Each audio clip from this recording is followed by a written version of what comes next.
It's not real. It's not. Fear. False evidence appearing real. It's not real. It's not. I have fears. So I'm not saying this is like, oh, I don't have any. No, like I have fears. But then in that moment, I know that that's just Derek. That's DG. That's not me. I don't feel fear. Derek does. So I have to like be aware that that's just the ego creating a narrative so it can continue to exist. So how do I get behind me? What are you talking? These fears. Wait, what? And then I get to the root of why the fear exists. Oh, that's a program. I got taught to fear this. Mommy and daddy taught me that because they feared it. Why do they fear? Oh, because they're mom and dad. You see, fear gets passed down. So this is how you break the generational curse of fear. You look them up. You look them in the face. You look fear in the face and say, what's your name? Where'd you come from? Why are you here? Let me see what you smell like. Don't run from it. Fear wants you to keep running from it. Fear is darkness.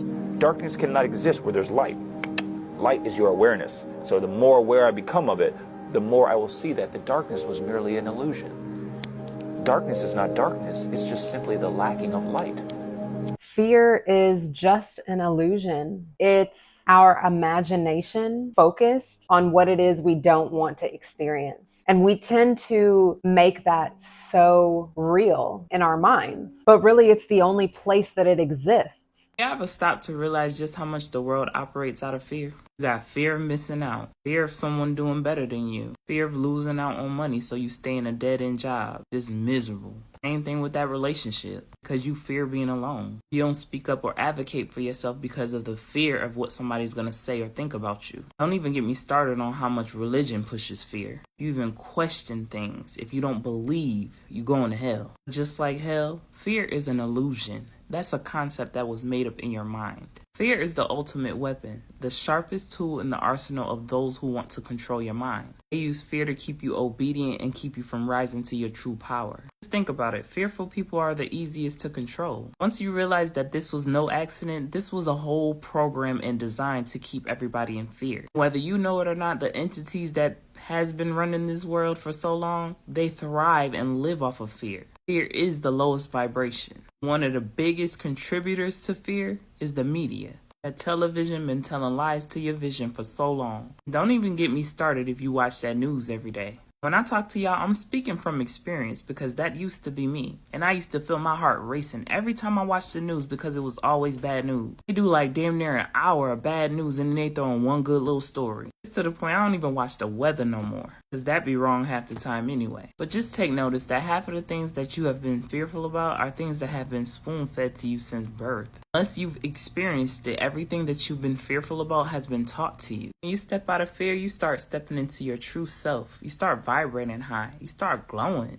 That's when real change happens. So it's time to wake up, shed that fear, and step into that power that's been yours all along. I know they stripped it from you, but take it back. Don't let the fear-mongers keep you in check. Rise up. Reclaim your mind and start living. Make sure you living and vibrating in love, power, truth, and authenticity. Peace, love, and light, and gratitude for watching. What's up, y'all? Welcome back to the channel. I'm your host, Amanda Haynes. If you haven't already, go ahead and hit that like button. And if you're inspired, go ahead and subscribe if you like the vibe and would like to join the tribe. One of the things she touched on was the news. So interestingly enough, when I was a nurse, a hot majority of my patients kept their TV on the news. And obviously every single one of them was in the hospital because they were full of dis-ease, right? And so I started to notice a correlation between my patients who consumed fear-based material regularly and their healing outcomes versus people who didn't focus on those things. And they were drastically different. So the people who watched the news were way sicker, had worse outcomes, had negative attitudes. And the people who weren't watching the news and focusing on that fear were more positive, were healing faster and getting out of the hospital quicker, and just generally had better outcomes. So it's like when we consume ourselves with material that lowers our vibration or makes us feel like shit, even on a subtle level, a lot of times we're not even aware that this is happening. It has a direct impact on our life experience. It's just so interesting how our minds create a narrative, and it happens so fast, and a lot of times it's so subtle, and the next thing we know, we're in full-blown anxiety and we don't know how we got here, or we do and we don't want to experience it again. So we imprint that in our minds that this is something to be afraid of, and it's definitely a survival technique. How would we have lasted this long and learned through civilizations without fear? I think that there is a necessary level of fear while experiencing this 3D reality, but the level of fear that we're living in regularly in our society, when we don't have to literally fight for our survival, most of us, is astounding, and it's eating away at our well-being and our mental health. And so I think that it's definitely necessary for us to look at our fear, to shine the light on the darkness, and to release the fear that is not necessary. Let's keep going. Oh my gosh, kids, the gag is fear's not real. Danger is real, but we don't have to be fearful. One of my grandmother's favorite psalms was, as I walk through the valley of the shadow of death, I fear no evil, for thou art my, the whole thing. And so that's how I feel about it. When I realized that, I started to understand that fear was something that people used to control you and lie. Right. And I was like, oh my gosh, y'all, they've been lying to us. It's so easy to control someone who is fearful. And this is the second time this has been mentioned in these videos. But isn't it interesting? Isn't it interesting how much we're willing to give away to feel safe? Think about it. Think about how much people spend on insurance, on health insurance, car insurance, life insurance, phone insurance, product insurance. I'm sure there's hella more insurance. What else? 401ks, retirement, vaccines. How many of y'all out there getting y'all's yearly flu vaccine? Y'all done got 17 COVID vaccines. And I love y'all. I really do. And as a former nurse, I get it. But I think that the level of fear that we're living with has controlled a lot of our actions and a lot of our lives. And like both of the ladies just said, danger is real. A fire burning down your house is real. Catching COVID and dying from it is real. Not having any money to retire with is real. But the level that we're willing to protect ourselves is extreme. And I don't think that it's totally necessary. I think that we completely forgot who we are and where we came from and where our true protection lies and what it is we're trying to protect. This life experience is only temporary. These vessels that we walk around in are borrowed. None of the money and material things we accumulate can we take with us. The identity that we protect is not who we are. And we've gotten so far away from our true nature. We didn't come into the world with money. As the beginning of time, we didn't come into the world with money. We didn't come into the world with anything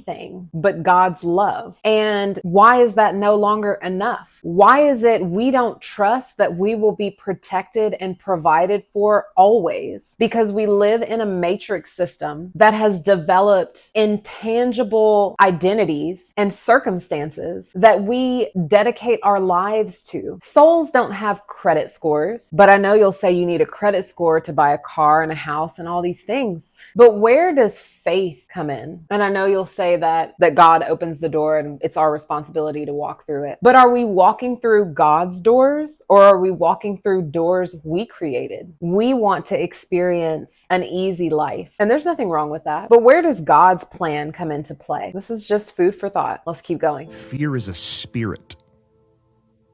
Fear is a spirit. And when you drag the spirit of fear into the presence of God, it must leave. Because in the presence of God, there is peace. He is the God of peace, as Paul says in Philippians chapter 4. And when you bring all of your fears into the presence of God, he puts those fears to rest. Isaiah 26:3. You keep him in perfect peace whose mind is stayed on you because he trusts in you.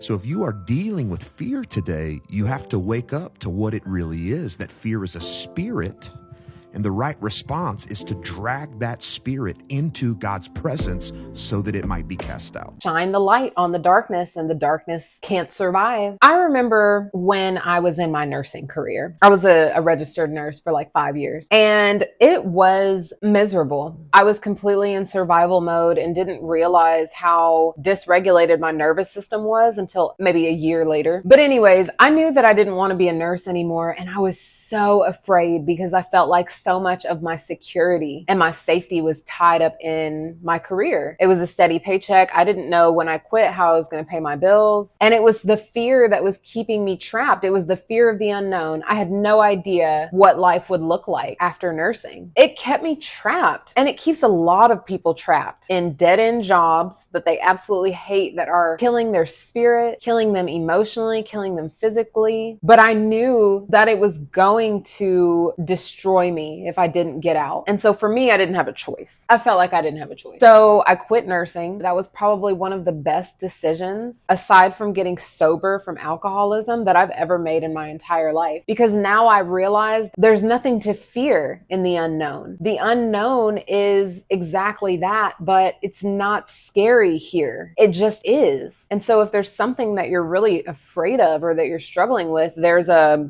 quote that I heard in a book that I read one time, and it's leap and the net will appear. So you just have to jump and know that you're taken care of and you're guided divinely and you're protected and you're safe and you're secure always, because your safety and security comes from God. Your job and all these things are just channels for God to supply you with what it is you need in this lifetime. And so that's where your faith comes in. It's interesting stuff. Let's keep going. Fear is not real. The only place that fear can exist is in our thoughts of the future. It is a product of our imagination, causing us to fear things that do not at present and may not ever exist. That is near insanity, Qatar. Now, do not misunderstand me. Danger is very real, but fear is a choice.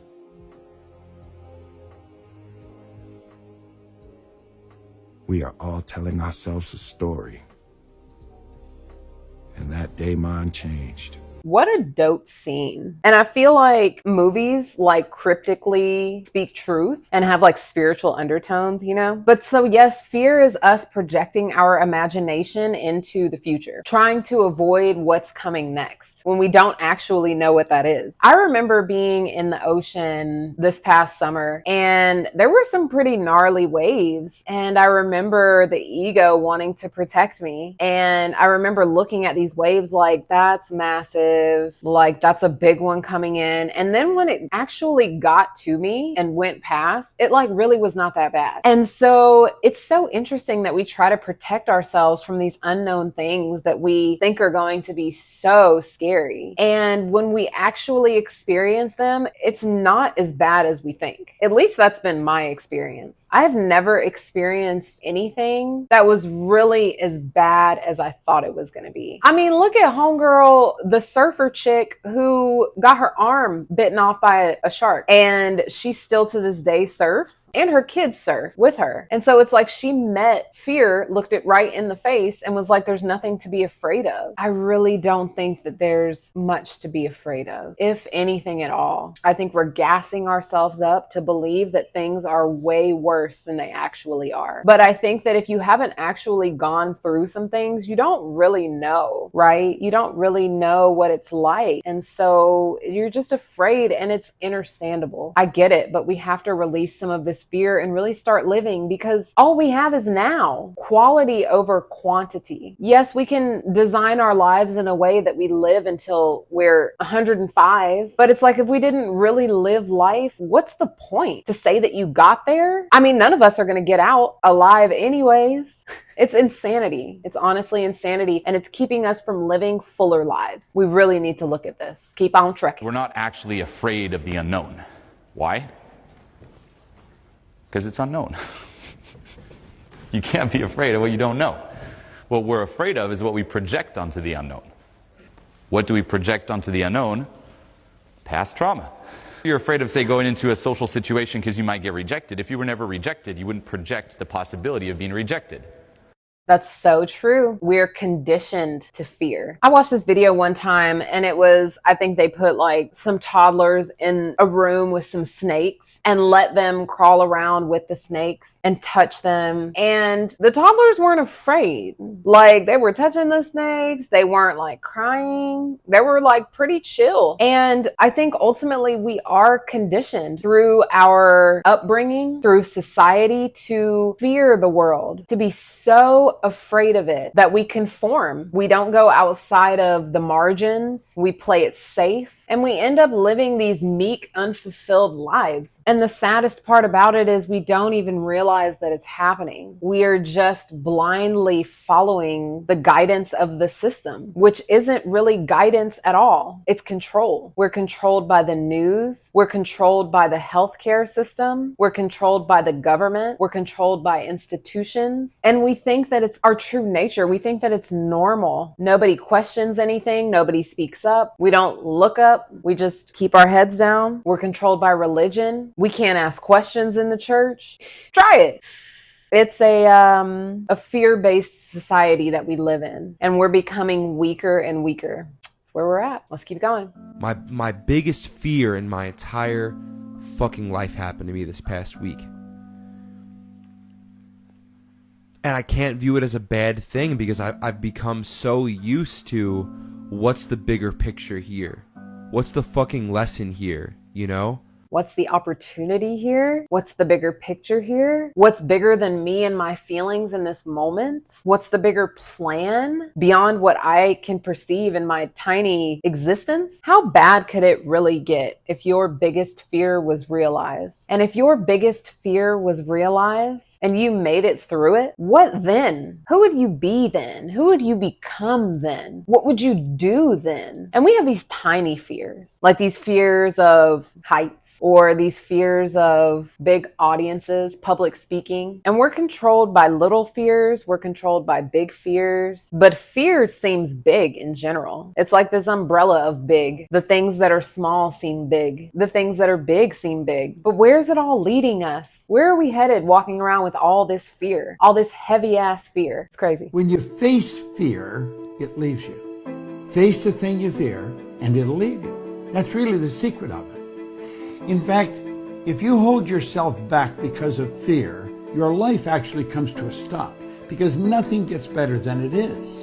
Where are we going with all this fear we're walking around with? I don't think we're headed anywhere. I think it's keeping us stuck. I'd go as far as to say we're declining. We're not just staying stagnant. We're becoming more docile, more unhealthy. But the thing is anything can happen to you anywhere. People think I'm gonna stay in my house because it's too dangerous out there in the world. But you could have a house fire. You could have a heart attack. A tree could fall on your house. You could get electrocuted. You could fall down your stairs and break your back. Anything can happen to you anywhere. It doesn't matter if you're in some tiny house or out in some big world because it's all just your imagination anyways. So if you're going to project your imagination onto the outside world, it can't just stop there. You can't just pick and choose. Go ahead and project it into your tiny house. And then what? If you're not safe in your house or in the outside world, I wonder how that would move you. I wonder what you'd be forced to let go of. It's interesting stuff. Here's a power move to get over fear. I love this one. It helps flip your mind in just the right way. So this is from one of my favorite manifestation teachers, Mike Dooley. He calls fear an acronym that stands for failure to experience actual reality. Actual reality is an expansive playground of well-being. The universe is expanding, fact. Dominant vibe in the universe is well-being, fact. You're part of the universe, fact. Therefore, for you to be the happiest human possible, you need to be doing what the universe is doing, which is expanding into well-being. If you're contracting in fear around any topic, it means you're failing to exist in actual reality. I'm not talking about if you're physically threatened, then be afraid and let your fear guide you. You know the fear I'm talking about. The chronic fear about finances and health and relationships and future and all those worries that we have. If you can take those worries, those fears, those contractions, and turn them into an expansive playground experience instead, then you're living in actual reality. And actual reality has your back. And that's law of attraction. Because when you're expanding into well-being, you're just sending that out into the universe. Because when you're expanding into well-being, you're vibing that out to the universe. The universe hears that as a request for more, delivers to you more things to expand into well-being about. It delivers you inspired thoughts. It delivers you irresistible inspired actions. Things to do to take the next step toward your expanded reality of well-being. That's how it works. If you're in contraction, it just sends you more things to contract about. So live in actual reality. Write real reality in the comments. Put real reality in the comments to anchor this in your body. You got this. It just takes sincere effort. All right, vibrant beings, have a wonderful day. What a lovely soul.